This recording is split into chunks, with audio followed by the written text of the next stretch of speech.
শিশু সন্তানদের সামনে কখনোই মনের ভুলোই দুইটি কাজ আপনি করবেন না। বিশেষ করে মা বোনেরা এই কাজগুলো বেশি করে থাকেন। এক নম্বর কাজ হলো, মা বোনেরা শিশু সন্তানদের সামনে অনেকেই না বুঝে কাপড় আপনারা চেঞ্জ করেন।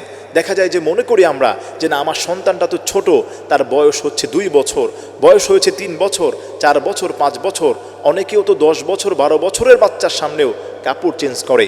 খবরদার, আপনি মার্কেট থেকে এসেছেন, বাইরে থেকে এসেছেন, অথবা আপনি মার্কেটে যাচ্ছেন, বাইরে যাচ্ছেন, শিশু সন্তানের সামনে কখনোই আপনি কাপড় চেঞ্জ করবেন না। তার কারণ হলো, বর্তমান মেডিকেল সায়েন্স বলছে একটু শিশু সন্তান যদি 3 বছর 4 বছর হয়ে যায়, তখনও সে তার মেমোরিতে আঁচ করতে পারে তার সামনে কি হচ্ছে, কি ঘটছে। আপনি যদি তার সামনে অশ্লীলতা করেন, আপনার সন্তানটা এটাই শিখবে।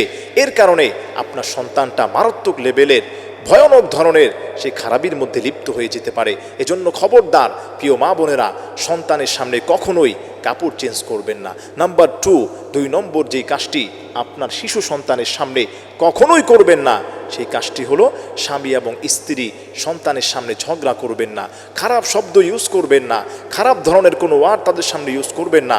এর করার কারণে আপনি যে আপনার স্বামীকে খারাপ কোনো শব্দ উচ্চারণ করছেন, গালি দিচ্ছেন, এর কারণে আপনার সন্তানটাও কিন্তু এই গালিটা শিখছে, এই ঝগড়াটা শিখছে। সেও বড় হলে মানুষের সঙ্গে আচরণগুলো করবে। এজন্য খবরদার, শিশুদের সামনে এই কাজগুলো করবেন না ইনশাআল্লাহ।